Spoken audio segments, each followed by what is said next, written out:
सप्तमी की सभी बहन भाइयों को बधाई हो। रविवार के दिन सप्तमी तिथि आने को भानु सप्तमी कहा जाता है। इसका फल सूर्य ग्रहण के समान ही होता है और इसमें हमें गीता के 7वें अध्याय का अध्ययन करना चाहिए। गीता के 7वें अध्याय के अध्ययन से पहले हम 7वें अध्याय का महत्व पढ़ेंगे, क्योंकि कोई भी चीज़ का महत्व पढ़ने के बाद हम अध्याय को अच्छी तरह से समझ पाते हैं। तो अब हम महत्व सुनने की कोशिश करते हैं। भगवान शिव कहते हैं, हे पार्वती, अब मैं 7वें अध्याय का महत्व में बताता हूँ, जिसे सुनकर कानों में अमृत राशि भर जाती है। पाटलिपुत्र नामक एक दुर्गम नगर था, जिसका गोपुर बहुत ही ऊंचा था। उस नगर में शंकुकर्ण नामक एक ब्राह्मण रहता था। उसने वैश्यवृत्ति का आश्रय लेकर बहुत धन कमाया, किंतु न तो पितरों को तर्पण किया और न ही देवताओं को पूजन ही। वह धनोपार्जन में तत्पर होकर राजाओं को भोज दिया करता था। एक समय की बात है, उस ब्राह्मण ने अपना चौथा विवाह करने के लिए पुत्रों और बंधुओं के साथ यात्रा की। मार्ग में आधी रात के समय जब वह सो रहा था, तो एक सर्प कहीं से आकर उसकी बाह को काट गया।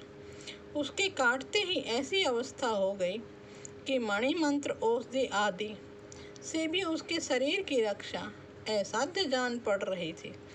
तत्पश्चात कुछ ही क्षणों में उसके प्राण पखेरु उड़ गए, वह प्रेत बना। फिर बहुत समय के बाद वह प्रेत सर्प योनि में उत्पन्न हुआ। उसका वित्त धन की वासना में बंधा था। उसने पूर्व वृत्तांत को स्मरण करके सोचा, मैंने घर के बाहर करोड़ों की संख्या में अपना जो धन गाड़ रखा है, उससे इन पुत्रों को वंचित करके स्वयं ही उसकी रक्षा करूँगा। सांप की योनि से पीड़ित होकर पिता ने एक दिन सोपन में अपने पुत्रों के समक्ष आकर अपना मनोभाव बताया। तब उसके पुत्रों ने सवेरे उठकर बड़े विस्मय से एक दूसरे को सोपन की बात कही। उनमें से मंझला पुत्र कुदाल हाथ में लिए घर से निकला, जहां उसके पिता सर्प योनि धारण करके बैठे थे। उस स्थान पर गया। यद्यपि उसे धन का स्थान का ठीक से पता नहीं था, तो भी सोपन में दिए गए चिन्हों से ठीक निश्चय कर लिया और लोभ बुद्धि से पहुंचकर वहां पर बाम्बी यानी कि सांप के घर को खोदना शुरू कर दिया। और उस बाम्बी से बहुत भयानक सर्प प्रकट हुआ और बोला, अरे मूढ़, तू कौन है? किस लिए आया है? बिल क्यों खोद रहा है? किसने तुझे भेजा है? यह सब बातें बता। पुत्र बोलता है, मैं आपका पुत्र हूँ, मेरा नाम शिव है। रात्रि में देखे गए सोपन से विस्मित होकर मैं यहाँ स्वर्ण लेने आया हूँ। पुत्र की वाणी सुनकर वह सांप हंसता हुआ उच्च स्वर से इस प्रकार बोला, यदि तू मेरा पुत्र है तो शीघ्र ही बंधन से मुक्त कर। मैं अपने पूर्व जन्म के गाड़े हुए धन के लिए ही सर्प योनि में उत्पन्न हुआ हूँ। पुत्र, पिताजी, आपकी मुक्ति कैसे होगी, इसका उपाय मुझे बतलाइए, क्योंकि इस रात में मैं सब लोगों को छोड़कर आपके पास आया हूँ। पिता बोला, बेटा, गीता के अमृतमय 7वें अध्याय को छोड़कर मुझे मुक्त करने में तीर्थ, दान, तप और यज्ञ भी समर्थ नहीं है। इसलिए केवल गीता का 7वां अध्याय ही प्राणियों के जरा, मृत्यु आदि दुखों को दूर करने वाला है। पुत्र, मेरे श्राद्ध के दिन गीता के 7वें अध्याय का पाठ करने वाले ब्राह्मण को श्रद्धापूर्वक भोजन कराओ। इससे निसंदेह मेरी मुक्ति हो जाएगी। वत्स, अपनी शक्ति के अनुसार पूर्ण श्रद्धा के साथ निर्वैश्य और वेद विद्या में प्रवीण अन्य ब्राह्मणों को भी भोजन कराना। सर्प योनि में पड़े हुए पिता के ये सब वचन सुनकर सभी पुत्रों ने उनकी आज्ञा अनुसार उससे भी अधिक किया। तब शंकुकर्ण ने अपने सर्व शरीर को त्याग कर दिव्य देह को धारण किया और सारा धन अपने पुत्रों के अधीन कर दिया।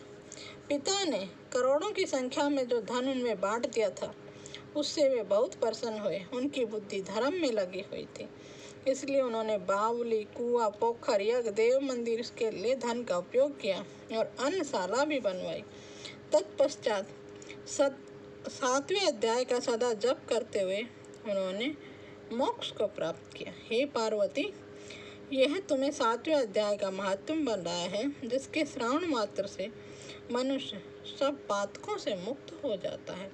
तो भाइयों बहनों, अगर आपको ये अच्छा लगा मेरा अध्याय सुन के, तो चैनल को सब्सक्राइब और लाइक करें। अब हम अपने आप को पापों से मुक्त करने के लिए गीता का 7वां अध्याय का पाठ करते हैं। मयि आसक्त मुना पार्थ योग युंजनम अदाश्रय असंशय समग्र माँ यथा ज्ञास्यसि तत्शृणु।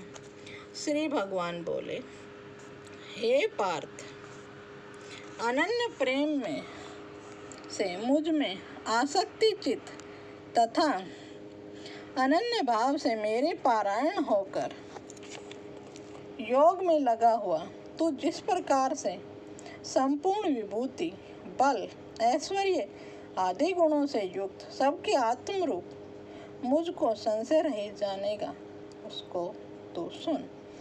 आपको अगर अच्छा लग रहा हो तो इस चैनल को लाइक और सब्सक्राइब करें।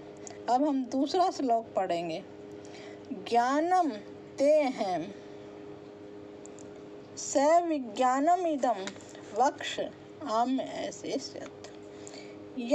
यज्ञात्वा नेहं भूतो अन्य ज्ञातव्यम अवशिष्यते।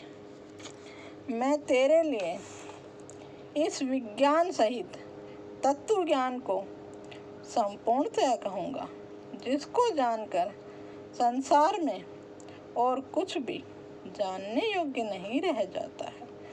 श्लोक नंबर 3 पढ़ेंगे। मनुष्याणां सहस्रेषु कश्चित् ददति सिद्धये यत् तामपि सिद्धानां कश्चित् नाम वेति तत्वतः।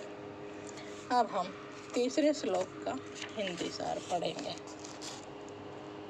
हजारों मनुष्यों में से कोई एक मेरी प्राप्ति के लिए यत्न करता है, और उस यत्न करने वाले योगियों में कोई एक मेरे पारायण होकर मुझको तत्व से अर्थात यथार्थ रूप से जानता है।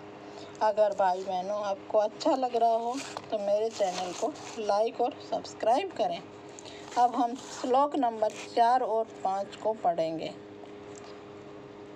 भूमिरापो अनलो वायु ख मनोबुद्धि अरेव च अहंकार इत्ययं में भिन्ना प्रकृतिर अष्टधा अपरे अयम इव असत्वम अन्याम प्रकृति विद्धि में परम जीवभूताम महाबाहो ययेदं धार्यते जगतम। पृथ्वी, जल, अग्नि, वायु, आकाश, मन, बुद्धि और अहंकार भी इस प्रकार ये 8 प्रकार से विभाजित मेरी प्रकृति है। यह 8 प्रकार के भेदों वाली तो अपरा अर्थात मेरी जड़ प्रकृति है। और हे महाभाव, इससे दूसरी को जिससे संपूर्ण जगत धारण किया जाता है मेरी जीव रूपा परा अर्थात चेतन प्रकृति जान। अब हम पढ़ेंगे श्लोक नंबर 6।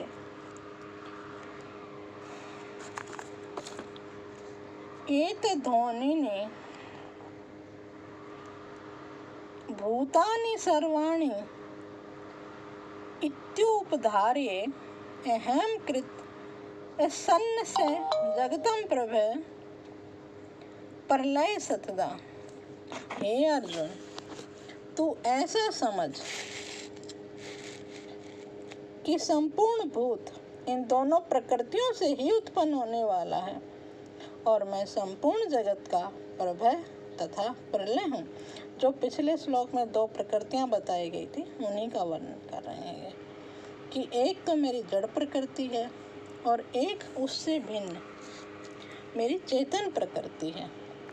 मैं संपूर्ण जगत का प्रभव और प्रलय हूँ, अर्थात संपूर्ण जगत का मूल कारण हूँ। अब हम पढ़ेंगे श्लोक नंबर 7। मतं परत्रं न अन्य इति कश्चिद् अस्ति धनञ्जय। मतं मयि सर्वमिदं प्रोक्तं सूत्रे मणिगणा इव।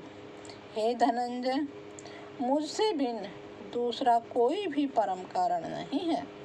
यह संपूर्ण जगत सूत्र में सूत्र के मुनियों के सदृश मुझ में ही बंधा हुआ है। अब हम पढ़ेंगे श्लोक नंबर 8। रसो अहम अप्सु कौन्तेय प्रभास्मि शशि सूर्य प्रणव सर्व वेदेषु शब्दम खे पौरुष नृषु। हे अर्जुन, मैं जल में रस हूँ और चंद्रमा और सूर्य में प्रकाश हूँ। संपूर्ण वेदों में मैं ओमकार हूँ। आकाश में शब्द और पुरुषों में पुरुषत्व हूँ। अब हम पढ़ेंगे श्लोक नंबर 9। पुण्यो गंध पृथ्व्यां च तेजश्च अस्मि विभावसौ जीवनं सर्वभूतेषु तपश्च अस्मि तपस्विषु। अब हम इसका और अर्थ जानने की कोशिश करेंगे। मैं पृथ्वी में पवित्र गंध और अग्नि में तेज हूँ तथा संपूर्ण भूतों में उनका जीवन हूँ और तपस्वियों में तप हूँ। अगर आप सबको ये अच्छा लग रहा हो तो मेरे चैनल को लाइक, सब्सक्राइब और शेयर भी करें। अब श्लोक नंबर 10 पढ़ेंगे। बीजम मा सर्वभूतानां विद्य पार्थ सनातनम बुद्धिमतां अस्मि तेजो अस्मिनाम अहम। हे अर्जुन, तू संपूर्ण भूतों का सनातन बीज मुझको ही जान। मैं बुद्धिमानों की बुद्धि और तेजस्वियों का तेज हूँ। अब हम पढ़ेंगे श्लोक नंबर 11। बलम बलवताम चाहम, वो भी मैं ही हूँ। काम राग धर्म विरुद्धो भूतेषु बलम बलवताम चाहम काम राग विवर्जितम धर्म विरुद्ध भूतेषु कामो अस्मि भरत अर्षभ। हे भरत श्रेष्ठ, मैं बलवानों का आसक्ति और कामनाओं से रहित बल अर्थात समर्थ हूँ और सब भूतों में धर्म के अनुकूल अर्थात शास्त्र के अनुकूल ही कार्य करता हूँ। तो ये अध्याय बहुत बड़ा होने की वजह से इसका अभी मैं दूसरा पार्ट और डाल दूँगी।